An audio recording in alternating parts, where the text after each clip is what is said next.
എല്ലാവർക്കും നമസ്കാരം. കഴിഞ്ഞ കുറച്ച് ദിവസങ്ങളായി ശ്രീ കെ ടി ജലീൽ നിരന്തരമായ ആരോപണങ്ങളിൽ ഇനി എനിക്ക് ദാവൂദ് ഇബ്രാഹിമുമായി ബന്ധമുണ്ട് എന്ന് അദ്ദേഹം പറഞ്ഞില്ല എന്നതൊഴിച്ചാൽ ബാക്കി എല്ലാ ആരോപണങ്ങളും ഒരുവിധം അദ്ദേഹം ഇതിനകം ഉന്നയിച്ചിട്ടുണ്ട്. പലരും വിചാരിച്ചിരിക്കുന്നത് ഈ ബന്ധു നിയമനം കയ്യോടെ യൂത്ത് ലീഗ് പിടിച്ചപ്പോൾ അദ്ദേഹത്തിന് നാണം കെട്ട് രാജിവെക്കേണ്ടി വന്നു. അങ്ങനെ നാണം കെട്ട് രാജിവെച്ചതിലുള്ള പകയാണ് ഇത്തരമൊരു ആരോപണത്തിന് അദ്ദേഹത്തെ പ്രേരിപ്പിക്കുന്നത് എന്നാണ് പലരും വിചാരിച്ചിരിക്കുന്നത്. എന്നാൽ അതുമാത്രമല്ല, പക അദ്ദേഹത്തിനുണ്ട്. എന്നാൽ അതുമാത്രമല്ല, അദ്ദേഹം മന്ത്രിയായിരിക്കുന്ന സമയത്ത് നടത്തിയിട്ടുള്ള വളരെ ഗുരുതരമായ ഒരു അഴിമതി പിടിക്കപ്പെടാൻ പോകുന്നു, അത് പുറത്തു വരാൻ പോകുന്നു എന്നതിൻ്റെ വെപ്രാളത്തിലാണ് അദ്ദേഹം ഇപ്പോൾ എനിക്കെതിരെ നിരന്തരമായ ആക്ഷേപങ്ങൾ ഉന്നയിച്ചുകൊണ്ടിരിക്കുന്നത്. നേരത്തെ ബന്ധു നിയമനത്തിൻ്റെ സമയത്ത് കേരള നിയമസഭയിൽ അദ്ദേഹം പറഞ്ഞത്, ഞാൻ തെറ്റുകാരനാണെന്ന് കണ്ടാൽ പൊതുപ്രവർത്തനം അവസാനിപ്പിക്കുന്നതാണ്. നിയമസഭയിലാണ് അദ്ദേഹം പറഞ്ഞത്. അദ്ദേഹം തെറ്റുകാരനാണെന്ന് രാഷ്ട്രീയ ആരോപണമല്ല. അദ്ദേഹം പറയുന്നത് പോലെ ഏതെങ്കിലും ഒരു ലോകായുക്തയിലെ ഒരു വ്യക്തിയല്ല. 2 ലോകായുക്ത, കേരള ഹൈക്കോടതി, രാജ്യത്തെ പരമോന്നത നീതിപീഠമായ സുപ്രീം കോടതിയെല്ലാം അദ്ദേഹം കുറ്റക്കാരനാണെന്ന് കണ്ടെത്തുകയും അദ്ദേഹം നാണം കെട്ട് രാജിവെക്കുകയും ചെയ്തു. പക്ഷേ പൊതുപ്രവർത്തനം ഇന്ന് വരെ അദ്ദേഹം അവസാനിപ്പിച്ചിട്ടില്ല. എന്ന് പറഞ്ഞാൽ കേരളത്തിലെ ജനങ്ങളുടെ ഔദാര്യത്തിലാണ് അദ്ദേഹം ഇപ്പോൾ പൊതുമണ്ഡലത്തിൽ നിൽക്കുന്നത്. ഈ അഴിമതി കൂടി പുറത്തു വന്നാൽ തലയിൽ മുണ്ടിട്ട് നടക്കേണ്ടി വരുമോ എന്ന ഭീതി, വെപ്രാളം, അതാണിപ്പോൾ അദ്ദേഹത്തിന് പിടികൂടിയിരിക്കുന്നത്. ഒരു മനുഷ്യന് വെപ്രാളം വരുമ്പോൾ പിന്നെ പറയുന്നതിൽ പരസ്പര വിരുദ്ധമായ കാര്യങ്ങളുണ്ടാവും, മനോനില തെറ്റിയതുപോലെ പെരുമാറും. ഇപ്പോൾ നോക്കൂ, അദ്ദേഹം എനിക്കെതിരെ പറഞ്ഞിരിക്കുന്നത്, ഒന്ന്, ഫിറോസിന് എന്താണ് കൂലി, ഫിറോസിന് എന്താണ് വേല, ഫിറോസ് എങ്ങനെയാണ് സ്ഥലം വാങ്ങിച്ചത്, ഫിറോസ് എങ്ങനെയാണ് വീട് വെച്ചത്, ഇതായിരുന്നു ചോദ്യം. കുറച്ച് ദിവസം കഴിഞ്ഞപ്പോൾ അദ്ദേഹം തന്നെ ഉത്തരം പറയാണ്, ഫിറോസിന് ട്രാവൽസ് ഉണ്ട്, ഫിറോസിന് വില്ല പ്രോജക്റ്റ് ഉണ്ട്, ഫിറോസിന് സ്ഥാപനങ്ങളുണ്ട്. അപ്പോൾ പരസ്പര വിരുദ്ധമായ കാര്യങ്ങളാണ് അദ്ദേഹം പറയുന്നത്. അത് കഴിഞ്ഞ് അദ്ദേഹം പറയാണ്, ഫിറോസ് ഇടക്കിടക്ക് വിദേശയാത്ര നടത്തുന്നുണ്ട്. എന്തിനാണ്? പാസ്പോർട്ട് പരിശോധിക്കണം. അത് കഴിഞ്ഞ് അദ്ദേഹം പറയാണ്, ഫിറോസിന് വിദേശത്ത് വിസയുണ്ട്, ദുബായിൽ വിസയുണ്ട്, അവിടെ ജോലിയുണ്ട്, അവിടുന്ന് ശമ്പളമുണ്ട്, TA ഉണ്ട്. അത് കഴിഞ്ഞിട്ട് അദ്ദേഹം പറയുന്നത്, കൊപ്പത്തുള്ള യൂത്ത് ലീഗ് പ്രവർത്തകർ എന്നോടൊരു കാര്യം അറിയിച്ചു. പട്ടാമ്പി കൊപ്പത്ത് ഫിറോസിന് ഒരു ഫ്രൈഡ് ചിക്കൻ കടയുണ്ട്, എമ്മി. അത് കഴിഞ്ഞ് അദ്ദേഹം പറഞ്ഞു, ഹൈലൈറ്റ് മാളിൽ ഫിറോസിനൊരു കടയുണ്ട്, അതും എമ്മി. ഇതെല്ലാം ഷാഡോ ആണ്, ബിനാമിയെ വെച്ച് നടത്തുകയാണ് എന്നാണ് അദ്ദേഹം പറഞ്ഞത്. ആദ്യമേ ഞാൻ പറയട്ടെ, ഞാൻ ബിസിനസ് ചെയ്യുന്ന ആളാണ്, ഞാൻ തൊഴിൽ ചെയ്യുന്ന ആളാണ്, എനിക്കതിൽ അഭിമാനമുള്ള ആളാണ്. മാത്രമല്ല, എൻ്റെ പാർട്ടി സഹപ്രവർത്തകരോട് പാർട്ടി യോഗങ്ങളിൽ ഞാൻ പറയാറുള്ളൊരു കാര്യം, രാഷ്ട്രീയം ഉപജീവനമാക്കരുത്, തൊഴിൽ ചെയ്യണം, ബിസിനസ് ചെയ്യണം എന്നാണ്. എനിക്ക് കെ ടി ജലീലിനോടും പറയാനുള്ളതാണ്, തൊഴിലെന്തെങ്കിലുമൊക്കെ ചെയ്യണം, എന്തെങ്കിലുമൊക്കെ ബിസിനസ് ചെയ്യണം. എത്ര കാലം എന്ന് വെച്ചിട്ടാണ് സ്വന്തം മോളെ കല്യാണത്തിന് പോലും സ്വന്തം ഭാര്യയിൽ നിന്ന് കടം വാങ്ങുക, എന്നിട്ടത് മാസാമാസം തിരിച്ചടക്കുക? നാണക്കേടല്ലേ? എന്തെങ്കിലുമൊക്കെ സ്വന്തമായിട്ട് ചെയ്യേ, നിങ്ങളും ചെയ്യണം. പക്ഷേ ഒരു കാര്യമുണ്ട്, അഴിമതിയല്ല, സ്വജനപക്ഷപാതമല്ല, പൊതുമുതൽ അപഹരിക്കലല്ല, സ്വന്തം നിലക്ക് തൊഴിലോ ബിസിനസ്സോ ഒക്കെ ചെയ്യാൻ അദ്ദേഹം തയ്യാറാണ്. പിന്നെ അദ്ദേഹം പറഞ്ഞത്, ഈ പട്ടാമ്പിയിലെ കൊപ്പത്തെ യൂത്ത് ലീഗ് പ്രവർത്തകർ ഇങ്ങനൊരു എമ്മി പ്രവർത്തിക്കുന്ന കാര്യം അദ്ദേഹത്തെ രഹസ്യമായി അറിയിച്ചു എന്നാണ്. എന്തിനാണ് അദ്ദേഹം കൊപ്പത്തെ യൂത്ത് ലീഗുകാരോട് ചോദിച്ചത്? കൊപ്പത്തെ CPM-കാരോട് ചോദിച്ചാൽ മതിയല്ലോ. കൊപ്പത്തെ CPM-കാരെ അതിൻ്റെ ഉദ്ഘാടനത്തിനടക്കം അദ്ദേഹം തന്നെ പറയുന്നുണ്ട്, അതിൻ്റെ ബിൽഡിംഗ് ഓണർ എടുത്ത് പോയത് ഞാനാണ്, അതിൻ്റെ ലൈസൻസിൻ്റെ കാര്യങ്ങൾക്ക് പോയത് ഞാനാണ്. അതുമാത്രമല്ല, അവിടുത്തെ CPM-കാരെ, അവിടുത്തെ കോൺഗ്രസ്സുകാരെ, അവിടുത്തെ ഒരു ബിസിനസ് ആകുമ്പോൾ നമ്മൾ ബിസിനസ്സിൽ രാഷ്ട്രീയം ഇല്ലല്ലോ. നമ്മളൊരു സ്ഥാപനം, ഇപ്പോൾ ലീഗുകാരുടെ സ്ഥാപനത്തിൽ ലീഗുകാർ മാത്രമാണോ കയറുക? അങ്ങനെ അല്ലല്ലോ, അങ്ങനെ പാടില്ലല്ലോ. നമ്മളൊരു സാധനം വാങ്ങുന്നത്, ഞാനൊരു ഹോട്ടലിൽ കയറുമ്പോൾ അല്ലെങ്കിൽ ഒരു കടയിൽ കയറുമ്പോൾ എൻ്റെ പാർട്ടിക്കാരാണോ എന്ന് നോക്കിയിട്ടല്ല, നമ്മളെല്ലാ കടയിലും കയറും. രാഷ്ട്രീയം നോക്കാതെ നമ്മൾ ബിസിനസ്സിൽ പങ്കാളികളാകും. അതുപോലെ തന്നെ നമ്മളൊരു സ്ഥാപനത്തിൻ്റെ ഉദ്ഘാടനത്തിന്, ഈ പട്ടാമ്പിയിലെ കൊപ്പത്തെ ME-യുടെ ഉദ്ഘാടനത്തിന് ഞാനാണ് CPM നേതാക്കന്മാരെ വിളിച്ചത്. ഞാനാണ് അവിടുത്തെ എല്ലാ പാർട്ടിയുടെയും വ്യാപാരി വ്യവസായിയുടെയും നേതാക്കന്മാരൊക്കെ വിളിച്ചത്. എന്തിനേറെ പറയുന്നു, ആ ഉദ്ഘാടനത്തിൽ പങ്കെടുക്കേണ്ടിയിരുന്ന മുഖ്യാതിഥി പട്ടാമ്പി MLA, അദ്ദേഹത്തെ നേരിട്ട് ക്ഷണിച്ചത് ഞാനാണ്. ഞാൻ ബിനാമി വെക്കുന്ന ഒരു സ്ഥാപനത്തിൽ ഞാൻ ഇവരൊക്കെ, എൻ്റെ എതിരാളികളെ, രാഷ്ട്രീയ എതിരാളികളെ ഞാൻ പോയി ക്ഷണിക്കുമോ? പിന്നെ അദ്ദേഹം പറയാണ്, തിരുനാവായുള്ള മുഹമ്മദ് അഷ്റഫ് ആണ് ബിനാമി. എൻ്റെ അടുത്ത സുഹൃത്തും എൻ്റെ പാർട്ട്ണറുമാണ്. എൻ്റെ ബിനാമി അദ്ദേഹമാണ് എന്ന് പറയുന്നത് ശരിക്കും പറഞ്ഞാൽ അദ്ദേഹത്തെ അപമാനിക്കലാണ്. കാരണം അദ്ദേഹം ദീർഘകാലം വിദേശത്ത് കഠിനാധ്വാനം ചെയ്ത് നല്ലൊരു യുവ സംരംഭകനാണ്. അദ്ദേഹത്തിൻ്റെ ബിനാമി ഞാനാണെന്ന് പറഞ്ഞാൽ പിന്നെയും കുറച്ചൊക്കെ ഒരു പഞ്ചുണ്ടാവും. അദ്ദേഹത്തെ എൻ്റെ പാർട്ട്ണർമാരെ അപമാനിക്കുക. നിങ്ങൾ ആലോചിക്കണോ? എന്നിട്ട് ഫേസ്ബുക്കിൽ പോസ്റ്റ് ഇടുക, പാർട്ട്ണർമാർ സൂക്ഷിച്ചോ, അവരുടെയൊക്കെ പുറകെ അന്വേഷണ ഏജൻസി വരാൻ പോകുന്നു. കാരണം വെപ്രാളം വന്നിട്ട് അങ്ങ് ഒരു ബോറനാവുകയെന്ന് പറയില്ലേ. എൻ്റെ ഒരു പാർട്ട്ണർ വീടിൻ്റെ പരിസരത്ത് പോയി അയാളെക്കുറിച്ച് അവിടെ നിന്ന് അന്വേഷിക്കുക, എൻ്റെ സ്ഥാപനങ്ങളിൽ പോയിട്ട് അവിടുന്ന് ഫോട്ടോ എടുക്കുക, എന്നിട്ട് അത് പരസ്യപ്പെടുത്തുക. എന്തെല്ലാം പ്രവർത്തികളാണ് അദ്ദേഹത്തിന് തന്നെ അറിയുന്നില്ല എന്തൊക്കെയാണ് ഇപ്പോൾ ചെയ്യേണ്ടതെന്ന്. പിന്നെ അദ്ദേഹം പറയുന്ന കൊപ്പത്തെ ME-യുടെ ലൈസൻസ് അഷ്റഫിൻ്റെ പേരിലാണ്. എല്ലാ പാർട്ട്ണർമാരുടെയും പേരിൽ ലൈസൻസ് ഉണ്ടാവും. എന്തെങ്കിലുമൊക്കെ ബിസിനസ് ചെയ്യേണ്ട, എന്നാലല്ലേ ഇത് അറിയുള്ളൂ. അതിൻ്റെ കാര്യങ്ങൾ എന്താണ്, എങ്ങനെയാണ് ഒരു സ്ഥാപനം നടത്തേണ്ടത്, ഇതൊക്കെ അദ്ദേഹം മനസ്സിലാക്കണ്ടേ. പിന്നെ അദ്ദേഹം ധോത്തി ചലഞ്ച് നടത്തിയിട്ട് പിന്നെ മുണ്ട് വളരെ മോശമായിപ്പോയി. ഒരു മുണ്ട് അദ്ദേഹം പൊക്കി കാണിച്ചു. പൊതുവേ ഇപ്പോൾ അദ്ദേഹം മുണ്ട് പൊക്കി കാണിക്കുന്ന രീതിയിലാണ് അദ്ദേഹം പെരുമാറിക്കൊണ്ടിരിക്കുന്നത്. മുണ്ട് പൊക്കി അതായത് 3 കൊല്ലം മുമ്പാണ് ഞങ്ങൾ ധോത്തി ചലഞ്ച് നടത്തിയത്. സാധാരണ ഈ മുണ്ടെടുക്കുന്ന ആളുകൾക്കറിയാം, 1-2 വർഷം കഴിയുമ്പം മുണ്ടങ്ങ് ചീത്തയായി പോകും. 3 വർഷം കഴിഞ്ഞിട്ടും പൊക്കി കാണിക്കാൻ ഒരു മുണ്ട് അദ്ദേഹത്തിൻ്റെ കയ്യിൽ ബാക്കിയുണ്ടെങ്കിൽ അത് അത്ര മോശം മുണ്ടല്ല. ഇനി ഇപ്പോൾ അദ്ദേഹം പറയുന്നത് ഈ പാർട്ടി ഫണ്ടൊക്കെ എടുത്തിട്ടാണ് ഞാൻ ബിസിനസ് നടത്തുന്നതെന്നാണല്ലോ. അദ്ദേഹം യൂത്ത് ലീഗിൻ്റെ സംസ്ഥാന ജനറൽ സെക്രട്ടറി ആയിരുന്ന ഒരാളല്ലേ. ഒരു ജനറൽ സെക്രട്ടറി ഒറ്റക്കാണോ അക്കൗണ്ടുകൾ കൈകാര്യം ചെയ്യുക? അദ്ദേഹം ഇരുന്ന സമയത്ത് അങ്ങനെ ചെയ്തിരുന്നോ? അദ്ദേഹം അന്ന് പാർട്ടി ഫണ്ടുകളിൽ എന്തെങ്കിലും കൃത്രിമം കാണിച്ചിരുന്നോ? അതുകൊണ്ടാണോ അദ്ദേഹം ബാക്കിയുള്ളവരൊക്കെ സംശയിക്കുന്നത്? എന്നാൽ ഞങ്ങളുടെ കമ്മിറ്റിയിൽ അങ്ങനെ ഒരാൾക്ക് കൈകാര്യം ചെയ്യാൻ കഴിയില്ല. മാത്രമല്ല, ഞങ്ങളുടെ പാർട്ടി അക്കൗണ്ട്, യൂത്ത് ലീഗിൻ്റെ പാർട്ടി അക്കൗണ്ട് ഇന്ത്യൻ യൂണിയൻ മുസ്ലിം ലീഗിൻ്റെ ഇലക്ഷൻ കമ്മീഷൻ അംഗീകരിച്ച പാൻ കാർഡ് പ്രകാരമുള്ള അക്കൗണ്ടാണ്. അത് ഇലക്ഷൻ കമ്മീഷന്, ഇൻകം ടാക്സിന് കൃത്യമായി കണക്കുകൾ ബോധ്യപ്പെടുത്തേണ്ട ഒരു അക്കൗണ്ടാണ്. പൂർണ്ണമായി സുതാര്യമായി ഇവർക്ക് പരിശോധിക്കാമല്ലോ.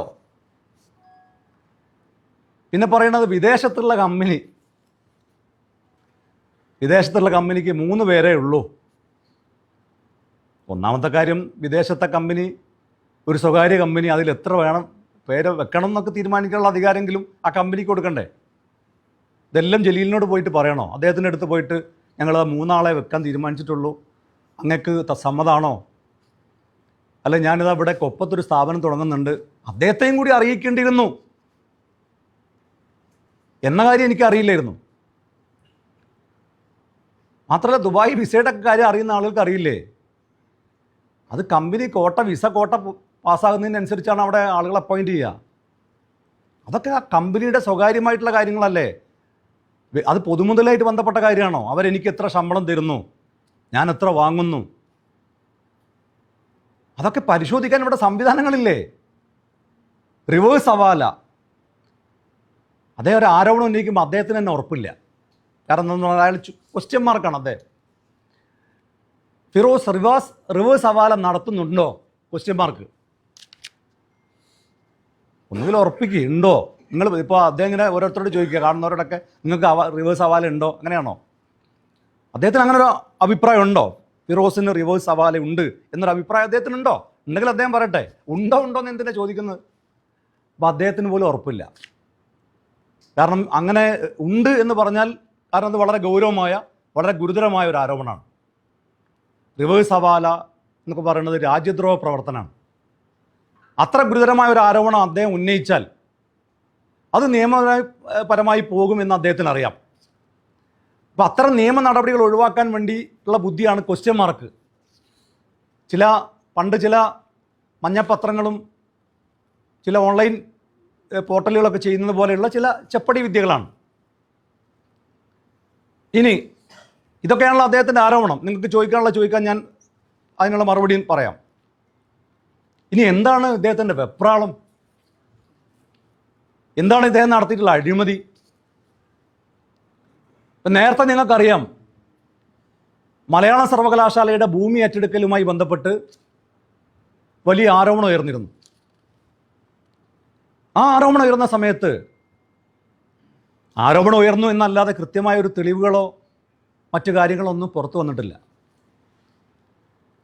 അപ്പോൾ മുസ്ലിം ലീഗ് വയനാട് ഭൂമി ഏറ്റെടുത്തതുമായി ബന്ധപ്പെട്ട് ഇദ്ദേഹം വളരെ വില കുറഞ്ഞ ചില ആരോപണങ്ങൾ ഉന്നയിച്ചു. അത് നേരത്തെ ലീഗിൻ്റെ ആസ്ഥാന മന്ദിരം ഡൽഹിയിൽ തുടങ്ങുന്ന സമയത്തും അതുമായി ബന്ധപ്പെട്ടും ചില വില കുറഞ്ഞ ആരോപണങ്ങൾ അദ്ദേഹം ഉന്നയിച്ചിരുന്നു. അതിൻ്റെ രജിസ്ട്രേഷൻ നടക്കാനേ പോകുന്നില്ല. ഞങ്ങൾ അതൊന്നും കാര്യമാക്കിയില്ല. കാരണം അദ്ദേഹത്തിനൊരു സ്പേസ് കിട്ടാൻ വേണ്ടി അദ്ദേഹം നടത്തുന്ന ചില ശ്രമങ്ങൾ എന്നതിനപ്പുറത്തേക്ക് ഞങ്ങൾ ഗൗരവമായി കണ്ടിട്ടില്ല.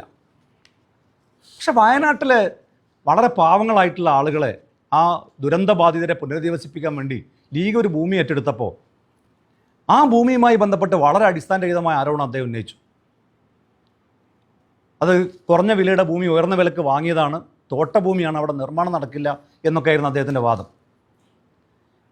അങ്ങനൊരു വാദം അദ്ദേഹം ഉന്നയിച്ച സമയത്താണ് ഈ മലയാള സർവകലാശാലയുടെ ഭൂമി ഏറ്റെടുക്കലുമായി ബന്ധപ്പെട്ട കാര്യങ്ങളിലേക്ക് ഞാൻ വീണ്ടും അന്വേഷണത്തിന് ഇറങ്ങുന്നത്. ഞെട്ടിപ്പിക്കുന്ന പല വിവരങ്ങളുമാണ് എനിക്കത് സംബന്ധിച്ച് കിട്ടിയത്. അതിൽ അഴിമതിയിൽ ജലീലിന് നേരിട്ട് പങ്കുള്ളതിൻ്റെ തെളിവുകളടക്കം എനിക്ക് ലഭ്യമാകുന്നു എന്ന് മനസ്സിലായപ്പോഴാണ് അതിൻ്റെ ഭൂമി ഇടപാടുമായി ബന്ധപ്പെട്ട്, അതിൻ്റെ ഇടനിലക്കാരായി പ്രവർത്തിച്ചതുമായി ബന്ധപ്പെട്ട്, അതിൻ്റെ കമ്മീഷൻ കൈപ്പറ്റിയതുമായി ബന്ധപ്പെട്ട് അത്തരം ആളുകളുടെ അടുത്തേക്ക് ഞാൻ എത്തുന്നു എന്നൊരു ഘട്ടം വന്നപ്പോഴാണ് വെപ്രാളത്തിൽ അദ്ദേഹം ഇത്തരത്തിലുള്ള വില കുറഞ്ഞ ആരോപണങ്ങളുമായി എനിക്കെതിരെ വന്നിട്ടുള്ളത്. മലയാള സർവകലാശാലയുടെ ഭൂമി ഏറ്റെടുക്കലുമായി ബന്ധപ്പെട്ട് നടത്തിയ അഴിമതിയുടെ നിർണായകമായ തെളിവുകൾ വരും ദിവസങ്ങളിൽ മാധ്യമ സമ്മേളനത്തിലൂടെ, പത്രസമ്മേളനത്തിലൂടെ നിങ്ങളെ അറിയിക്കാൻ ഞാൻ തയ്യാറായി നിൽക്കുകയാണ്. ഞെട്ടിപ്പിക്കുന്ന വിവരങ്ങൾ അതുമായി ബന്ധപ്പെട്ട് പുറത്തു വരാൻ വേണ്ടി പോവാണ്. ചില ആളുകളൊക്കെ സെറ്റിൽ ചെയ്യാൻ വേണ്ടി അദ്ദേഹം കഠിനാധ്വാനം ചെയ്യുന്നുണ്ട്. പക്ഷെ അദ്ദേഹം നേരിട്ട് ഇടപെട്ട് നടത്തിയിട്ടുള്ള കോടിക്കണക്കിന് രൂപയുടെ അഴിമതി, മലയാള സർവകലാശാലയുടെ ഭൂമിയുമായി ബന്ധപ്പെട്ട് അദ്ദേഹം നേരിട്ട് ഇടപെട്ടതിൻ്റെ രേഖകൾ സഹിതമുള്ള തെളിവുകൾ വരും ദിവസങ്ങളിൽ പുറത്തു വരാൻ വേണ്ടി പോവാണ്. അദ്ദേഹം തലയിൽ മുണ്ടിട്ട് നടക്കേണ്ടി വരും, ഒരു സംശയം വേണ്ട. അപ്പം അതിന് ഇത്തരം വില കുറഞ്ഞ ആരോപണങ്ങൾ ഉന്നയിച്ച് വിഷയത്തെ വഴിതിരിച്ച് വിടാം, എന്നെ പ്രതിക്കൂട്ടിൽ നിർത്തിയാൽ. ഇപ്പോൾ അദ്ദേഹം ഒരു സുഹൃത്തിനോട് പറഞ്ഞത്, ഇനി ഫിറോസ് ഈ വിഷയം പറയാൻ സാധ്യതയില്ല, അദ്ദേഹം വേറെ ആരെക്കൊണ്ടെങ്കിലേ പറയിപ്പിക്കുള്ളൂ. കാരണം നമ്മളൊരു ആരോപണം, യൂത്ത് ലീഗ് ഒരു ആരോപണം ഉന്നയിച്ചാൽ നമുക്ക് വിശുദ്ധ ഖുർആനൊന്ന് ഉയർത്തി കാണിച്ച് ഞങ്ങൾ പറയുന്നത് സത്യമാണ് എന്ന് പറയേണ്ട ആവശ്യമില്ല. കേൾക്കുന്ന ആളുകൾക്ക് അറിയാം. കാരണം അത് തെളിവുകൾ സഹിതമേ പറയൂ. ജലീലിന് അത് ബോധ്യമില്ലാത്തതുകൊണ്ടാണ് ഇടക്കിടക്ക് വിശുദ്ധ ഗ്രന്ഥത്തെ ഉയർത്തി കാണിക്കേണ്ടി വരുന്നത്. കാരണം പറയുന്ന ആൾക്കും വിശ്വാസമല്ല, കേൾക്കുന്ന ആൾക്കും വിശ്വാസമല്ല എന്നൊരു ഘട്ടം വരുമ്പോഴാണ് ഈ മതഗ്രന്ഥങ്ങളെ ഉയർത്തി കാണിക്കേണ്ടി വരുന്നത്. ഞങ്ങൾ തെളിവുകൾ സഹിതമാണ് അത്തരം കാര്യങ്ങൾ പുറത്തുവിടാൻ വേണ്ടി പോകുന്നത്. Wait and see.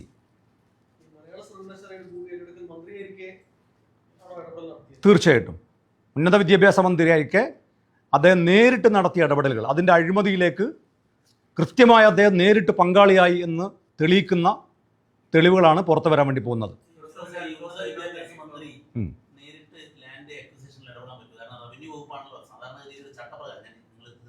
അതെ അതെ അതെ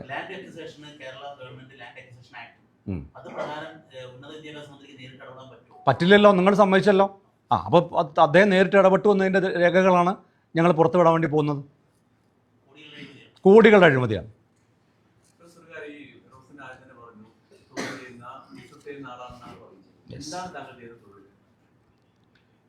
ജലീലിനെ പറഞ്ഞില്ലേ? അതായത് ഒന്നാമത്തെ കാര്യം, ഇവിടെ തൊഴിൽ ബിസിനസ്സൊക്കെ ചെയ്യുന്നത് തെറ്റാണോ? ജലീൽ പറഞ്ഞതൊക്കെ ശരിയാ. എൻ്റെ ബിസിനസ്സുമായി ബന്ധപ്പെട്ട് അദ്ദേഹം പറഞ്ഞ കാര്യങ്ങളൊക്കെ ശരിയാണ്.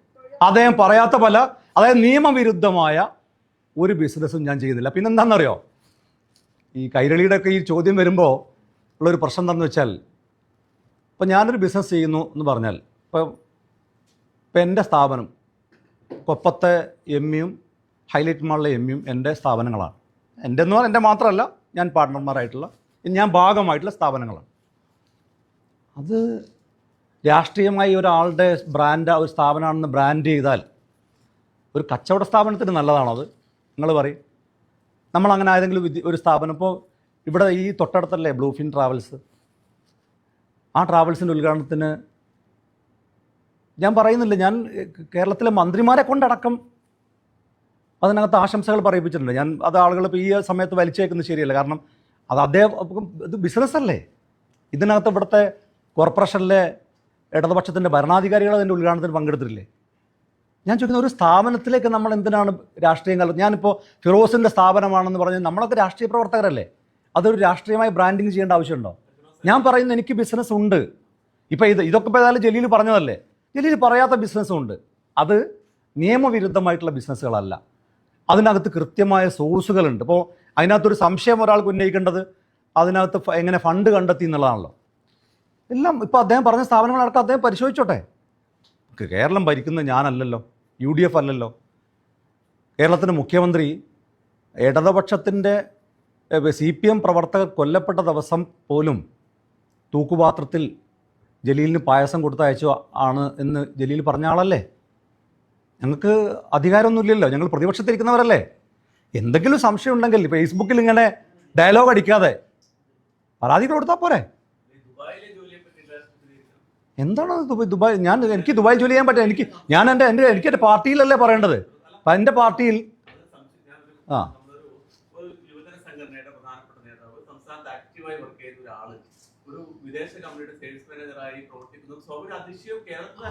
ആ കമ്പനിക്ക് പ്രശ്നമില്ലെങ്കിൽ പിന്നെ നിങ്ങൾക്കാണോ പ്രശ്നം? കൈരളിക്കാണോ പ്രശ്നം? എന്തായാലും എന്താ ധാർമ്മികത? ഇപ്പോൾ ഞങ്ങൾ പറഞ്ഞിട്ടല്ലോ, എൻ്റെ വരുമാനം അദ്ദേഹം പറഞ്ഞ അത്ര വരുമാനമൊന്നുമില്ല. അല്ല, അതൊക്കെ എൻ്റെ വ്യക്തിപരമായ കാര്യങ്ങളല്ലേ. ഞാൻ ചോദിക്കട്ടെ, കാണുന്ന രാഷ്ട്രീയക്കാരോടൊക്കെ ഇപ്പോൾ നിങ്ങളെത്ര, അതൊക്കെ ഞാനും കമ്പനി തമ്മിൽ പല ടേംസും ഉണ്ടാവും. ഞാൻ വർക്ക് ചെയ്യുന്ന സ്ഥാപനം, ഇപ്പോൾ നിങ്ങൾ ചോദിക്കുക ME-യിൽ എത്ര വരുമാനം ഉണ്ട്, അത് ഞാൻ ഇൻകം ടാക്സിലല്ലേ ബോധ്യപ്പെടുത്തേണ്ടത്. എനിക്ക് മാന്യമായി, ഞാൻ പറയട്ടെ, എനിക്ക് മാന്യമായ വരുമാനമുണ്ട്. ഇപ്പോൾ യൂത്ത് ലീഗിൻ്റെ സംസ്ഥാന കമ്മിറ്റിക്ക് അത്യാവശ്യം നല്ല ഫണ്ടുണ്ട്. ഇപ്പോൾ അദ്ദേഹം ചോദിക്കുന്നുണ്ടല്ലോ, ജലീൽ ചോദിക്കുന്നുണ്ടല്ലോ, പിന്നെ ധോത്തി ചലഞ്ച് നടത്തിയതിനെ പറ്റിയൊക്കെ പറയും. ഇപ്പോൾ ഞങ്ങൾ നിൽക്കുന്ന ഈ സ്ഥാപനം, ജലീൽ യൂത്ത് ലീഗിൻ്റെ സംസ്ഥാന ജനറൽ സെക്രട്ടറി ആയിരുന്ന ആളല്ലേ.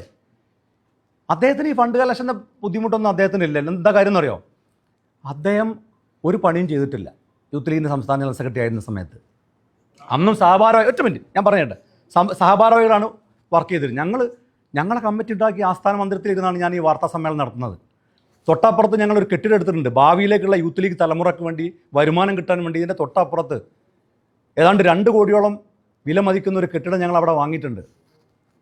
അപ്പോൾ ഞങ്ങൾ ചെയ്യുന്നത് പാർട്ടി ഫണ്ട് സ്വരൂപിച്ചതൊക്കെ ഇതൊന്നും അദ്ദേഹത്തിന് ഇപ്പോൾ യൂത്ത് ലീഗിൽ നിൽക്കുന്ന സമയത്ത് മാത്രമല്ല, CPM-നകത്ത് പോയപ്പോൾ ഫണ്ട് വിരിക്കേണ്ട ആവശ്യമൊന്നുമില്ല. കാരണം എന്താണെന്ന് പറഞ്ഞാൽ ഫണ്ട് വിരിക്കലും മാത്രമല്ല, സമരത്തിൽ പങ്കെടുക്കുക, എന്തെങ്കിലും പിന്നെ പോസ്റ്റർ ഒട്ടിക്കുക, അതൊന്നുമില്ല. ഇലക്ഷൻ വരുമ്പോൾ എന്തെങ്കിലും ലീഗിനെതിരെ 4 തെറി പറയുക, പോയി മത്സരിക്കുക, തല്ലുകൊള്ളാനും ഈ പറയുന്ന സമരത്തിൽ പങ്കെടുക്കാനൊക്കെ CPM-കാർ അദ്ദേഹം സംഘടിപ്പിക്കുന്ന ഒരു പണിയില്ല. അപ്പോൾ അതാണ് അദ്ദേഹത്തിന് ഈ ഫണ്ട് കളക്ഷനൊക്കെ ആയിട്ട് ബന്ധപ്പെട്ട അദ്ദേഹത്തിന് ആക്ഷേപം. അപ്പോൾ ദുബായിൽ ജോലി ചെയ്യുന്ന കമ്പനിയുമായി ബന്ധപ്പെട്ട് അല്ലെങ്കിൽ എൻ്റെ ME-ലെ വരുമാനം ഇതൊക്കെ ഞാൻ കൃത്യമായി ഇൻകം ടാക്സിനെ ബോധിപ്പിക്കുന്നുണ്ട്. ഇതൊക്കെ എൻ്റെ വ്യക്തിപരമായ കാര്യങ്ങളല്ലേ. ഇപ്പോൾ വരുമാനം ഫുൾ ടൈം ജീവനക്കാരനല്ല, അല്ല അല്ല അല്ല അല്ല ഞാനിപ്പോൾ ഇനി ഇതും പറയാം. ഇനി ഇത് ഒരു എക്സ്ക്ലൂസീവായ കാര്യം കൂടി പറയാം. അദ്ദേഹത്തിന് ഇപ്പോൾ അദ്ദേഹം പത്രസമ്മേളനം വിളിച്ചിട്ടുണ്ടല്ലോ, അദ്ദേഹത്തിന് എക്സ്ക്ലൂസീവായി പറയണം. ഇപ്പോൾ അദ്ദേഹം വെറുതെ UAE കോൺസുലേറ്റിൽ അദ്ദേഹത്തിന് കണക്ഷൻ ഉണ്ടല്ലോ, UAE കോൺസുലേറ്റിലും പാതിര, അത് ഞാൻ പറയുന്നില്ല, ചാറ്റിങ് അതൊക്കെ പോട്ടെ. അപ്പോൾ ആ കണക്ഷനൊക്കെ ഉപയോഗിച്ച് ഇത്ര കഷ്ടപ്പെട്ടിട്ട് അദ്ദേഹം വിസയൊന്നും സംഘടിപ്പിക്കേണ്ട കാര്യം ഉണ്ടായിരുന്നില്ല. എന്നോട് ചോദിച്ചാൽ മതിയായിരുന്നല്ലോ. ഇനി എക്സ്ക്ലൂസീവായി അദ്ദേഹത്തിന് പറയാൻ പറ്റുന്ന കാര്യങ്ങൾ ഞാൻ പറയാം. PK ഫിറോസിന് ദുബായിൽ ഡ്രൈവിംഗ് ലൈസൻസ്. ഈ ഡ്രൈവിംഗ് ലൈസൻസ് ഉണ്ട്, ചെറിയ കാര്യമൊന്നുമല്ലല്ലോ. ചെറിയ മിനിറ്റ് പറയട്ടെ ചെയ്തേ. അതായത് അപ്പോൾ ഡ്രൈവിംഗ് ലൈസൻസ് ഉണ്ട്, ഇതെങ്ങനെ കിട്ടി അന്വേഷിക്കണം. ഇവിടെ റൈറ്റ് ഹാൻഡ്, അവിടെ ലെഫ്റ്റ് ഹാൻഡ്, എങ്ങനെ അതൊക്കെ കൂടി. ഒരു മിനിറ്റ് ഇനി ഇതും പറയാം. എനിക്ക് ദുബായ് വിസ മാത്രമല്ല, എനിക്ക് അമേരിക്കൻ ബിസിനസ് വിസ ഉണ്ട്, എനിക്ക് UK വിസ ഉണ്ട്, കാനഡ വിസ ഉണ്ട്. അവിടങ്ങളിലെല്ലാം ബിസിനസ് ആവശ്യാർത്ഥം ഞാൻ സന്ദർശനം നടത്തിയിട്ടുണ്ട്. അപ്പോൾ ഈ കമ്പനിക്ക് വേണ്ടി ഞാൻ ഫുൾ ടൈമർ അല്ല, എന്താ സംശയം? കമ്പനിക്ക് വേണ്ടി എനിക്ക് എവിടെ നിന്ന് വർക്ക് ചെയ്യാം, എനിക്ക് ഇവിടെ നിന്ന് വർക്ക് ചെയ്യാം, എനിക്ക് കേരളത്തിൽ നിന്ന് വർക്ക് ചെയ്യുക, അതിനൊന്നും ഒരു തടസ്സമില്ല. ഇന്നത്തെ കാലത്ത് നിങ്ങളൊരു കമ്പനിയിൽ വർക്ക് ചെയ്യുമ്പോൾ നിങ്ങൾക്ക് എവിടെ നിന്നും ജോലി ചെയ്യാം, ഇല്ലേ? ചെയ്തൂടെ? വിദേശത്തുള്ള ഒരാൾക്ക് ഞാൻ ചെയ്യുന്ന ജോലി അത് ആ കമ്പനി പരിശോധിക്കണം. ഞാൻ ജോലി ചെയ്യുന്ന എനിക്ക് ശമ്പളം തരുന്നുണ്ടോ, എത്ര ശമ്പളം തരുന്നു, ഒരു മിനിറ്റ് കുട്ടൻ, ആ ശമ്പളം തരുന്നതിനനുസരിച്ചുള്ള പണി ഞാൻ എടുക്കുന്നുണ്ടോ എന്നുള്ളത് ജലീലിനെയാണോ ഞാൻ ബോധ്യപ്പെടുത്തേണ്ടത്, അല്ലെങ്കിൽ ആ കമ്പനിയാണോ ഞാൻ ബോധ്യപ്പെടുത്തേണ്ടത്?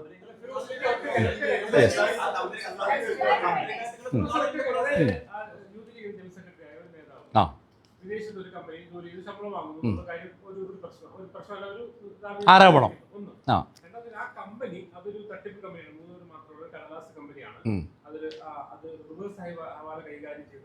ഈ അസൽ ഒരു മിനിറ്റ് ശരി ആ പറയാം, കൃത്യമായി പറയാം. ഉറപ്പായിട്ട് പറയാം, ഉറപ്പായിട്ട്. വളരെ ഗൗരവമായിട്ടുള്ള ഒരു ആരോപണമാണ് ആ കമ്പനി. ആ കമ്പനി റിവേഴ്സ് ഹവാലയാണ് നടത്തുന്നത് എന്നുള്ളതാണ് വളരെ ഗൗരവമായിട്ടുള്ള ആരോപണം. മറ്റതൊക്കെ ഇപ്പോൾ ഞാൻ പണിയെടുക്കുന്നുണ്ടോ എന്നൊക്കെ ഉള്ളത് ഞങ്ങളും കമ്പനി തമ്മിലുള്ള പ്രശ്നമാണല്ലോ. ഈ കമ്പനി തട്ടിക്കൂട്ടി കമ്പനിയാണെന്നും ഈ കമ്പനി റിവേഴ്സ് ഹവാലയാണ് നടത്തുന്നത് എന്നുള്ളത് വളരെ ഗൗരവമായിട്ടുള്ള ആരോപണമാണ്. അത് ഞാൻ മറുപടി പറയേണ്ടതുണ്ട്. എന്താണ് റിവേഴ്സ് ഹവാല? അത് കിട്ടിയാൽ എനിക്ക് അതിൻ്റെ അടുത്ത കാര്യം പറയാം. എന്താ റിവേഴ്സ് ഹവാല? എങ്ങനെ? എന്നിട്ട് ആ പൈസ അതാണ്. അതായത് ഇവിടുന്ന് അനധികൃതമായി സമ്പാദിക്കുന്ന സ്വത്ത് നമ്മൾ റിവേഴ്സ് ഹവാല വഴി നമ്മൾ വിദേശത്തേക്ക് കടത്തുന്നു, എന്നിട്ട് അവിടെ ഇൻവെസ്റ്റ് ചെയ്യുന്നു. എന്നിട്ട് അവിടെ ഇൻവെസ്റ്റ് ചെയ്യുന്ന പണം നമ്മൾ അക്കൗണ്ട് വഴി, ഇപ്പോൾ എനിക്ക് 5.25 ലക്ഷമാണ് ശമ്പളമെങ്കിൽ ഞാനത് എന്ത് ചെയ്യും, അവിടെ ശമ്പളമായി വാങ്ങുന്നു, എൻ്റെ അക്കൗണ്ടിലേക്ക് ഇങ്ങോട്ട് വരുന്നു. അപ്പോൾ എനിക്കത് എന്തായി, അത് നല്ല ഒരു പണമായി. ഇതാണ് വൈറ്റ് മണിയായി. ബ്ലാക്ക് വൈറ്റായി. ഇതാണല്ലോ അതായത് ഏറ്റവും എളുപ്പത്തിൽ കണ്ടുപിടിക്കാവുന്ന കുറ്റകൃത്യം സാമ്പത്തിക കുറ്റകൃത്യമാണ്, അല്ലേ?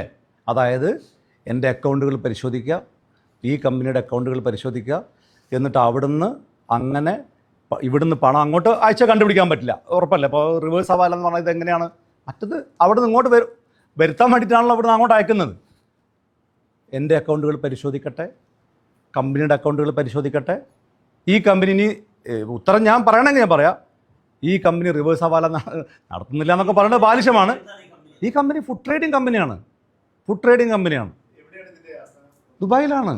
അല്ല, ദുബായിൽ അല്ല, അതൊക്കെ അതിനകത്ത് വന്നിട്ടല്ലോ കമ്പനി. അവിടെ ജലീലിനോട് ചോദിക്കുന്നത്. ഇപ്പോൾ ഇനി പാർട്ണർമാരെ പേര് പറഞ്ഞിട്ട് അല്ല, എന്താണെന്നറിയോ, ഞാനതൊന്നും പറയാതിരിക്കാനുള്ള കാരണം എന്താണെന്ന് വെച്ചാൽ, എന്തിനാണ് അത് പറയുന്നത്? എന്നിട്ട് അവരെ പോയി ഭീഷണിപ്പെടുത്താനോ? അല്ല, ഞാൻ ചോദിക്കുന്നത് അതായത് ഇതൊക്കെ ഒരു മിനിറ്റ്, ഇനി ഇതൂടെ പറയാം. ശരി, ദീപക് ജി ഡയറക്ടറല്ല. എനിക്ക് അതിനകത്ത് ഇൻവെസ്റ്റ്മെൻ്റ് ഇല്ല, ഞാൻ അതിനകത്ത് ഡയറക്ടറില്ല, ഞാൻ അതിനകത്ത് പാർട്ട് ടൈം ജീവനക്കാരൻ മാത്രമാണ്. ഇനി ഇതൂടെ പറയാം. ഇനി ഇതൊക്കെ സത്യസന്ധമായിട്ടാണെങ്കിൽ അങ്ങനെ ഉണ്ടല്ലോ, ഇതൊരു ആരോപണം. ജലീലിന് ഞാനൊരു ഓഫറോട് വെക്കാം. ജലീലിൻ്റെ മണ്ഡലത്തിൽ അദ്ദേഹം MLA ആണല്ലോ, തവനൂർ മണ്ഡലത്തിൽ അദ്ദേഹം ഒരു ഓണ്ടർപ്രണേഴ്സ് മീറ്റ് നടത്തട്ടെ. എന്നിട്ട് യൂത്ത് കോൺഗ്രസിനകത്തുള്ള DYFIക്കകത്തുള്ള ലീഗിനകത്തുള്ള മറ്റേതെങ്കിലും പാർട്ടിക്കാരുണ്ടെങ്കിൽ അതിനകത്തുള്ള യുവ സംരംഭകരായിട്ടുള്ള ആളുകളൊക്കെ വിളിക്കട്ടെ. എന്നിട്ട് ഈ പറഞ്ഞ പോലെ പാർട്ട്ണർമാരെ ഭീഷണിപ്പെടുത്താനും മറ്റേനൊന്നല്ല, സത്യസന്ധമായിട്ട് അദ്ദേഹത്തിൻ്റെ മണ്ഡലത്തിലെ ജനങ്ങളൊക്കെ ഒന്ന് അറിയിക്കണം. കാരണം അദ്ദേഹം പറയണത് പിന്നെ ഇത് വലിയ അതിശയമാണ്, അങ്ങനെയാണല്ലോ. ഈ അതിശയമുള്ള കാര്യങ്ങളൊക്കെ ജനങ്ങൾ കേൾക്കട്ടെ, മാധ്യമങ്ങളെ കൂടി വിളിച്ചോട്ടെ, കാര്യങ്ങൾ തുറന്ന് പറയാം. അതല്ലാതെ ഫിറോസിൻ്റെ സ്ഥാപനം വന്നിട്ട് അത് മുടക്കാനും അതിൻ്റെ മുമ്പ് പോയി കോമാളിത്തരം കാണിക്കാനും. അപ്പോൾ അദ്ദേഹം പറഞ്ഞിരിക്കുന്നത് ഞാൻ ട്രാവൽസ് പോകുന്നത്, നിങ്ങളിതൊന്നും കാണുന്നില്ലേ? ഞാൻ നിങ്ങളോട് ചോദിക്കുകയാണ്, എത്രമാത്രം ബാലിശമായിട്ടുള്ള കാര്യങ്ങളാണ്. ഒരു രാഷ്ട്രീയമായിട്ട് ഇത്രയും വെപ്രാളം വരുമ്പോൾ രാഷ്ട്രീയമായി വിരോധമുള്ള ആളുകളുടെ സ്ഥാപനത്തിന് മുമ്പിൽ പോയി ഫോട്ടോ എടുക്കുക, അവിടെ നിന്ന് കോമാളിത്തരം കാണിക്കുക, എന്നിട്ട് അത് സോഷ്യൽ മീഡിയയിൽ ഇടുക. നിങ്ങൾ കാണൂ, ഇത് അദ്ദേഹത്തിൻ്റെ ഫേസ്ബുക്ക് പോസ്റ്റാണ്. അദ്ദേഹത്തിൻ്റെ പാർട്ട്ണർമാരെ ഞാൻ വെറുതെ വിടില്ല. ഇനി ഇതും പറയാം, എനിക്കൊരാൾ കടം തന്നെന്ന് പറഞ്ഞു. എൻ്റെ ഒരു സുഹൃത്ത് അദ്ദേഹം പറഞ്ഞു, അദ്ദേഹത്തിൻ്റെ അച്ഛൻ്റെ കയ്യിൽ നിന്ന് ഞാൻ കടം വാങ്ങിയിട്ടുണ്ട് എന്നൊരു കമൻ്റായിട്ട് പറഞ്ഞാൽ അച്ഛനെ ചീത്ത വിളിക്കുക, എന്നാൽ അയാൾ ബാക്കിയുള്ള എല്ലാവർക്കും കടം കൊടുക്കുമെന്ന് ഇദ്ദേഹം ചോദിച്ചാൽ നിങ്ങളിതൊന്നും കാണുന്നില്ലേ? ഇത് ഞാൻ ചോദിക്കട്ടെ, ഒരാളെ എനിക്ക് കടം തന്നാൽ അത് അദ്ദേഹത്തിൻ്റെ വ്യക്തിപരമായ കാര്യമല്ലേ? അദ്ദേഹം ബാക്കിയുള്ള സ്ഥലം വാങ്ങുന്ന ആളുകൾക്ക് മുഴുവൻ കടം കൊടുക്കുമോ? അദ്ദേഹം ഫേസ്ബുക്കിൽ പോസ്റ്റ് ഇട്ടാണ്. നിങ്ങൾക്ക് തോന്നുന്നില്ലേ അദ്ദേഹത്തിന് എന്തോ കുഴപ്പം സംഭവിച്ചിട്ടുണ്ടെന്ന്? കുട്ടൻ തോന്നുന്നുണ്ടോ? അല്ല ഇങ്ങനെ പറയുന്ന ഒരാളെ ഇത് പറയാ, നിങ്ങൾ എന്നോട് മാത്രം ചോദിക്കില്ലേ, കുട്ടന് ആയിക്കോട്ടെ, അതുകൊണ്ടാണ് നിങ്ങളോട് ചോദിക്കുന്നത്. കുട്ടന് തോന്നുന്നുണ്ടോ ഇങ്ങനെ പെരുമാറുന്ന ഒരാൾക്ക് എന്തോ കുഴപ്പമുണ്ടെന്ന് നിങ്ങൾക്ക് തോന്നുന്നുണ്ടോ? നിങ്ങൾക്ക് തോന്നൂല, കൈരളിക്ക് തോന്നൂല. നിരവധി ജനറൽ സെക്രട്ടറിമാരുണ്ട്, അതിനുശേഷമാണ് ഫിറോസ് വരുന്നത്. ഇങ്ങനെ ഏതൊക്കെ ജനറൽ സെക്രട്ടറിമാർ ഇവിടെ പ്രവർത്തിക്കുമ്പോൾ ജോലി ചെയ്തിട്ടുണ്ടോ? നിങ്ങളെ വീട്ടിൽ വേറെ ആരെങ്കിലും കൈരളി ഇതിന് മുമ്പ് വർക്ക് ചെയ്തിട്ടുണ്ടോ? വീട്ടിൽ വേറെ ആരെങ്കിലും കൈരളിയിൽ വർക്ക് ചെയ്തിട്ടുണ്ടോ? അല്ല, ഉണ്ടോ? കുട്ടൻ്റെ വീട്ടിൽ കൈരളിയിൽ നേരത്തെ വേറെ ആരെങ്കിലും വർക്ക് ചെയ്തിട്ടുണ്ടോ? നിങ്ങൾ കൈരളി, നിങ്ങളെ വീട്ടിൽ നിന്ന് ഒരാൾ കൈരളിയിൽ വർക്ക് ചെയ്താലും മാത്രമേ യൂത്ത് ലീഗിൻ്റെ മുമ്പത്തെ ഭാരവാഹികൾ ME നടത്തിയിട്ടുണ്ടോ? ഇതൊക്കെ എന്ത് ചോദ്യമാണ്, എന്ത് ബാലിശമായ ചോദ്യമാണ്. പാർട്ടിക്ക് അറിയാം, പിന്നെ എന്താ സംശയം? നമുക്ക് വിദേശത്ത് എന്താണ് ജോലി അങ്ങനെയൊന്നുമല്ല. നമുക്ക് വിദേശത്ത് പിന്നെ ഇടപാടുകളുണ്ട്, അല്ലെങ്കിൽ വിദേശത്ത് നിന്ന് വരുമാനമുണ്ട്, നാട്ടിൽ ബിസിനസ് ഉണ്ടെന്നുള്ള കാര്യം പാർട്ടിക്കൊക്കെ അറിയാം. ഞങ്ങൾ പാർട്ടി അനുമതിയൊന്നും വാങ്ങണ്ട. ഞങ്ങൾക്ക് അങ്ങനെ പാർട്ടിക്ക് ഒറ്റ കണ്ടീഷനുള്ളൂ, എന്തെന്നറിയോ? പേരുദോഷം മാത്രമല്ല, നിയമവിരുദ്ധമായ കാര്യങ്ങൾ ചെയ്യരുത്, നിയമവിധേയമായ കാര്യങ്ങൾ ചെയ്യാം. എല്ലാം കൃത്യമായിട്ടാണ്. ആർക്കും ഇതൊക്കെ വളരെ സിമ്പിളല്ലേ?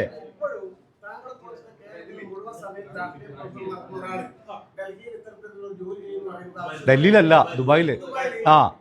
ഇതൊക്കെ ചെയ്യണോ? ഞങ്ങളുടെ പാർട്ടിയിൽ ഞാൻ മാത്രമല്ല. അവിശ്വസിക്കാനാണോ വിശ്വസിക്കാനാണോ?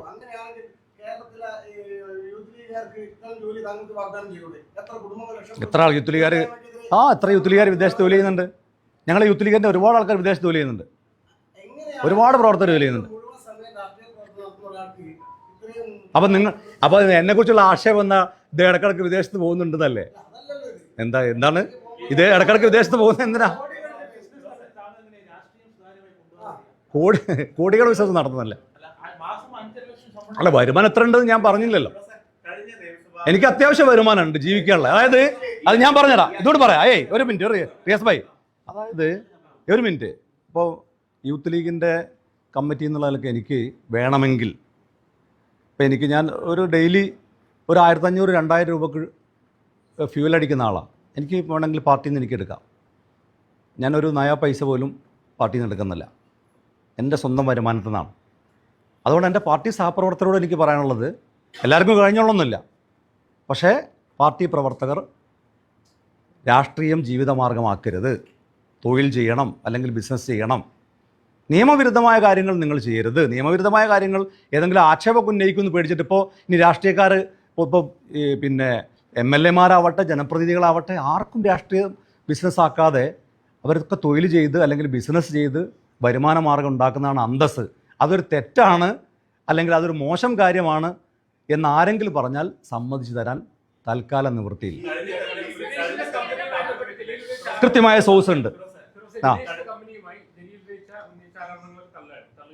100%. അദ്ദേഹത്തിന് തന്നെ ഉറപ്പില്ലല്ലോ ആരോപണം. അദ്ദേഹം ചോദ്യമല്ലേ ചോദിച്ചത്, ഹവാല ഇടപാട് നടത്തുന്നുണ്ടോ ക്വസ്റ്റ്യൻ മാർക്ക്.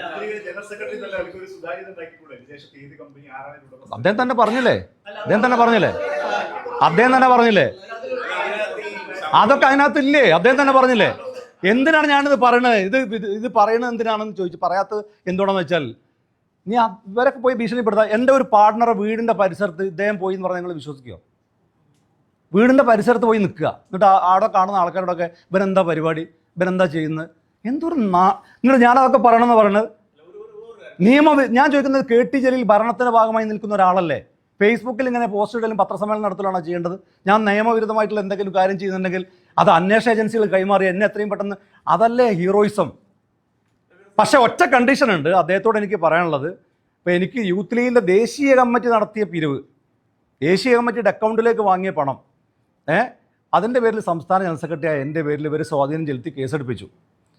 അവസാനം ഞാൻ ആ സ്വാഗതം ചെയ്തു. നിങ്ങളൊക്കെ മാധ്യമപ്രവർത്തകരൊക്കെ വന്നാൽ ഞാൻ ആ കേസ് അന്വേഷണത്തെ സ്വാഗതം ചെയ്തു.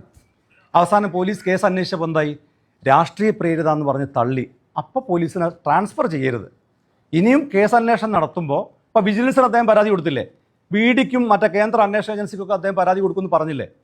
അദ്ദേഹത്തിന് കയ്യിലുള്ള തെളിവുകളൊക്കെ അദ്ദേഹം കൊടുക്കട്ടെ. പക്ഷേ ഒറ്റ കണ്ടീഷൻ, ഞാൻ ഇത് രാഷ്ട്രീയ പ്രേരിതാന്ന് ഈ അന്വേഷണ ഏജൻസികൾ പറയുമ്പോൾ അത്തരം ആളുകളെ ചീത്ത വിളിക്കുക, കോടതിയെ തെറി പറയുക, ജഡ്ജിമാരെ തെറി പറയുക, അതൊന്നും ചെയ്യരുത്. അത്ര കണ്ടീഷനെ, ആ ഒരു കണ്ടീഷൻ എനിക്കുള്ളൂ. പക്ഷേ അതൊക്കെ ആക്ഷേപം ഉന്നയിച്ചാലും, എൻ്റെ പാർട്ട്ണർമാരെ ഭീഷണിപ്പെടുത്തിയാലും, എനിക്ക് കടം തന്ന ആളെ തെറി വിളിച്ചാലും, ഫേസ്ബുക്കിൽ എത്ര തവണ അദ്ദേഹം പോസ്റ്റ് ഇട്ടാലും, എൻ്റെ സ്ഥാപനങ്ങൾ മുമ്പ് പോയിട്ട് കോമാളിത്തരം കാണിച്ചാലും അദ്ദേഹത്തിൻ്റെ അഴിമതി പുറത്തു കൊണ്ടുവരാതിരിക്കില്ല. അതിൻ്റെ തെളിവുകൾ പുറത്തു വിട്ടിരിക്കും.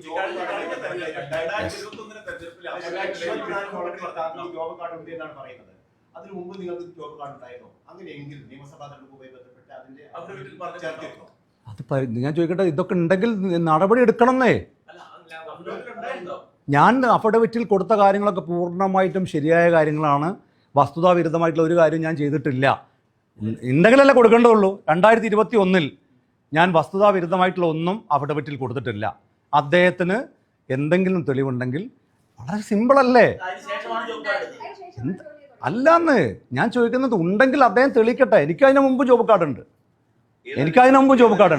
പക്ഷേ ഞാൻ നിയമസഭയിൽ മത്സരിക്കുന്ന സമയത്ത് ഞാൻ അത് അഫിഡവിറ്റിനകത്ത് കൊടുത്ത കാര്യങ്ങളൊക്കെ പൂർണ്ണമായും സത്യമായ കാര്യങ്ങൾ. ഞാൻ നിയമസഭയിൽ മത്സരിക്കുന്ന സമയത്ത് എനിക്ക് ജോബ് കാർഡില്ല. അതിന് മുമ്പുണ്ടായിരുന്നു. ആ സമയത്ത് മാത്രമല്ല, അതിനൊക്കെ കുറച്ചധികം കൃത്യമായ വർഷം കുറേ അധികം മുമ്പാണ്.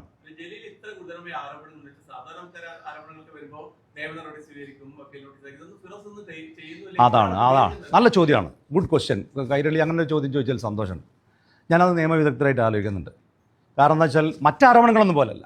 ഈ റിവേഴ്സ് ഹവാല കള്ളപ്പണം, മറ്റതിപ്പോൾ എനിക്ക് ഉണ്ടെന്ന് പറഞ്ഞ ഒരു ആരോപണമല്ലല്ലോ. അദ്ദേഹത്തിന് തോന്നുന്നുണ്ടാവും ഒരു ആരോപണമാണ്, അല്ലെങ്കിൽ എനിക്ക് വിദേശത്ത് തൊഴിലുണ്ട്. റിവേഴ്സ് ഹവാല കള്ളപ്പണം അത് ഒരു ഗുരുതരമായിട്ടുള്ള ആരോപണം. അത് കേസ് കൊടുക്കേണ്ട ഒരു കാര്യമാണ്. പക്ഷേ അതും അദ്ദേഹം ബുദ്ധിപരമായിട്ടാണ് കളിക്കുന്നത്.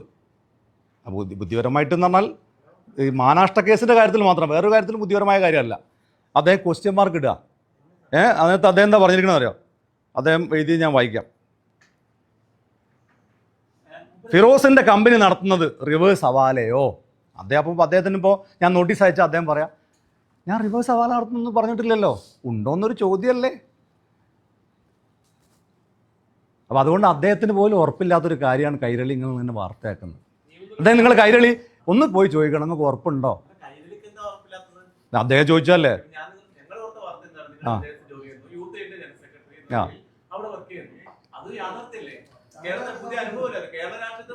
അത് ശരി, നല്ലതാ. തീർച്ചയായിട്ടും.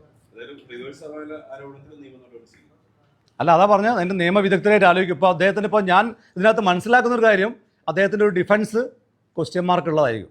അദ്ദേഹം ആരോപണം പറഞ്ഞിട്ടില്ലല്ലോ. നോക്കാം.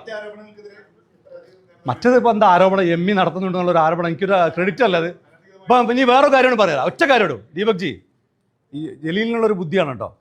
അതായത് ഇപ്പം ഇതിൻ്റെ ഇൻവെസ്റ്റ്മെൻറ്റ്, അതെ, അതായത് പഴയ സഹപ്രവർത്തനല്ലേ. അപ്പോൾ അദ്ദേഹം ചോദിക്കുന്ന ഒരു സ്ഥാപനം തുടങ്ങാൻ എത്ര ഇൻവെസ്റ്റ്മെൻറ്റ് വേണമെന്ന്. ഇപ്പം ഞാൻ ME യോട് പറഞ്ഞെന്താണെന്നറിയോ, ഇപ്പം എനിക്ക് എമ്മിൽ 2 സ്ഥാപനത്തിൽ എനിക്ക് ഫ്രാഞ്ചൈസി ഉള്ളൂ. അവർക്ക് 35 സ്ഥാപനമുണ്ട്. ഇനി പുതിയ ഫ്രാഞ്ചൈസികൾ വരുന്നുണ്ട്. ഞാൻ പറഞ്ഞു ഇനി എവിടെ ഫ്രാഞ്ചൈസി തുടങ്ങിയാലും ഒരു 10% എനിക്ക് ഫ്രീ ആയിട്ട് ഷെയർ തരണം. കാരണം ഇത്രയും വലിയ പബ്ലിസിറ്റി കേരളത്തിൽ എത്ര പ്രൈം ടൈം ചാനലിലൊക്കെ എമ്മിയുടെ പരസ്യം അവർ കൊടുക്കണം, എത്ര പൈസ കൊടുക്കണം? ഞാൻ കാരണമല്ലേ. അപ്പോൾ ഫ്രീ, അതായത് ഇതൊക്കെയാണ് ഇന്നത്തെ കാലത്തെ ബിസിനസ്സിലെ ബുദ്ധി എന്ന് പറയുന്നത്. അപ്പോൾ ജലീൽ കുറച്ച് സമയം എൻ്റെ അടുത്ത് വന്നാൽ കുറച്ച് ബുദ്ധി ഞാൻ ഉപദേശിച്ചു കൊടുക്കുക. അല്ല, അതെനിക്ക് സന്തോഷമേ ഉള്ളൂ. സ്ഥാപനങ്ങൾക്ക് പരസ്യം വന്നു. അതാണ് ആ കമ്പനിയുടെ പേര്. 3 ആളുകളാണ് സ്റ്റാഫുകളായിട്ടുള്ളത്. ഫിറോസ്, റയീസ്, മുഹമ്മദ് അസ്ലം, ഇത്രയും പേര്. ഇങ്ങനെ 3 പേര് മാത്രമായിട്ട് ജീവനക്കാരായിട്ടുള്ള ഒരു കമ്പനി, അതിന്റെ പ്രവർത്തനം എന്താണ്, അത് എങ്ങനെയാണ് പ്രവർത്തിക്കുന്നത്? ഇങ്ങനെ ഒരു കമ്പനിക്ക് ഇത്രയധികം വരുമാനം ഉണ്ടാകുമോ? ഇപ്പൊ ഈ 5 ലക്ഷം ഒന്നും ഇല്ല എന്ന് പറഞ്ഞു, എങ്കിൽ പോലും കുറച്ച് ലക്ഷങ്ങൾ വരുമാനം കിട്ടുന്നു. അങ്ങനെ വരുമാനം കിട്ടുന്ന ഒരു കമ്പനി, അതിന്റെ പ്രവർത്തനം എന്താണ്? അത് വിശദീകരിക്കേണ്ട ബാധ്യത സ്വാഭാവികമായിട്ടും ഉണ്ടോ? അങ്ങനെ രാഷ്ട്രീയക്കാർ നടത്തുന്ന സ്ഥാപനങ്ങളൊക്കെ വിശദീകരിക്കേണ്ട കാര്യമുണ്ടോ? അതിനകത്ത് നിയമം ആരാണ്? 3 ഞാൻ കേട്ടോ, 1 മിനിറ്റ്. ഞാൻ പറയാം. അതായത് ദുബായില് ഒരു കമ്പനി വിസ കൊടുക്കുന്നത് അവിടുത്തെ വിസ നിയമങ്ങൾക്കനുസരിച്ചാണ്. ഇപ്പോൾ നിങ്ങളൊരു കമ്പനി തുടങ്ങുന്നു, നിങ്ങൾക്ക് ഒറ്റയടിക്ക് 50 പേരെ അപ്പോയിൻറ്റ് ചെയ്യാൻ പറ്റില്ല. അത് ദുബായിൽ വിസ നിയമങ്ങൾ അറിയണം. ദുബായിക്ക് ഒരു കമ്പനി തുടങ്ങുമ്പോൾ വിസയുടെ കോട്ട പാസ്സാവും. ആ കോട്ട പാസ്സാകുന്നതിനനുസരിച്ച് ആളുകൾ അപ്പോയിൻറ്റ് ചെയ്യാൻ പറ്റുള്ളൂ. അപ്പോൾ ആ കമ്പനി മുമ്പോട്ട് പോകുന്നതിനനുസരിച്ച് അതിൻ്റെ വളർച്ചക്കനുസരിച്ചാണ് ആളുകൾ അപ്പോയിൻറ്റ് ചെയ്യുക. നിങ്ങളൊരു കമ്പനി വിസ എടുക്കുമ്പോൾ അതിനകത്തൊരു കോൺട്രാക്റ്റ് ഉണ്ടാക്കണം, ആ കോൺട്രാക്റ്റ് കൊടുക്കണം. അങ്ങനെ പല കണ്ടീഷൻസും ഉണ്ട്. അതൊക്കെ ആ ദുബായിലെ നിയമങ്ങളുമായി ബന്ധപ്പെട്ട കാര്യങ്ങളാണ്. അതൊക്കെ നിങ്ങൾ ഏതെങ്കിലും ഒരു പ്രവാസിയോട് ചോദിച്ചാൽ മനസ്സിലാവും. അല്ലെങ്കിൽ ദുബായിൽ കമ്പനി നടത്തുന്ന ആളല്ല, അതായത് ദുബായിൽ 3 ആളെ മാത്രമേ വെക്കാൻ പാടുള്ളൂ, അല്ലെങ്കിൽ 3 ആൾ വെച്ചാൽ കമ്പനി ആവില്ല, അങ്ങനെയൊന്നുമില്ല. ഒരാൾ നടത്തുന്ന കമ്പനി ഉണ്ടാവും, 2 ആൾ നടത്തുന്ന കമ്പനി ഉണ്ടാവും. ആ കമ്പനി നിയമവിരുദ്ധമായിട്ട് എന്തെങ്കിലും ചെയ്യുന്നുണ്ടോ എന്നല്ലേ പരിശോധിക്കേണ്ടത്. അത് പരിശോധിക്കുന്നതിന് യാതൊരു തടസ്സവുമില്ല. ആർക്കും പരിശോധിക്കാം, ഏത് ഏജൻസിക്കും പരിശോധിക്കാം. Most welcome. ഞാൻ വേറൊരു കാര്യം കൂടി പറയാം. PK ഫിറോസ് ഒരു കടുകമണി തൂക്കത്തിൻ്റെ തെറ്റ് ചെയ്താൽ എന്തെങ്കിലും ദയ ചെയ്യുന്നൊരു സർക്കാരാണോ കേരളം ഭരിക്കുന്നത്? എന്തെങ്കിലും ഒരു ദയ കാണിക്കുന്ന സർക്കാരാണോ കേരളം ഭരിക്കുന്നത്? ഒരു കടുകുമണി തൂക്കം തെറ്റ് ചെയ്താൽ വെറുതെ വിടാത്തൊരു സർക്കാരല്ലേ കേരളം ഭരിക്കുന്നത്? അവരിന്ന് എന്തെങ്കിലും ദയ കിട്ടുമോ? എന്തുകൊണ്ടാണ് ഒന്നും ചെയ്യാൻ കഴിയാത്തത്? കടുകുമണി തൂക്കം തെറ്റ് പോലും ഇല്ല. അതുകൊണ്ട് കുറേ ആക്ഷേപം ഉന്നയിക്കുക, എന്നിട്ട് സ്വന്തം ചെയ്ത തെറ്റുകൾ, ഈ അഴിമതി, ഈ മന്ത്രിയായിരിക്കുന്ന സമയത്ത് താൻ നടത്തിയ അഴിമതി പുറത്തു വരരുത്, അതിനു മുമ്പ് അദ്ദേഹത്തിൻ്റെ ക്രെഡിബിലിറ്റി തകർക്കണം. അതിന് കുറേ തവണ ഉയർത്തി കാണിച്ചാൽ ആ ക്രെഡിബിലിറ്റി തകർക്കാൻ കഴിയുമെന്നാണ് അദ്ദേഹം വിചാരിക്കുന്നത്. പക്ഷേ കേരളത്തിലെ ജനങ്ങൾ ഇതെല്ലാം നോക്കിക്കാണുന്നുണ്ട്. അവർക്ക് രാഷ്ട്രീയം തൊഴിലാക്കാത്ത മറ്റു വരുമാന മാർഗങ്ങളുള്ള രാഷ്ട്രീയ നേതാക്കളോട് അവർക്ക് മതിപ്പേ ഉണ്ടാവൂ എന്നുള്ള പൂർണ്ണ ബോധ്യം എനിക്കുണ്ട്. Thank you.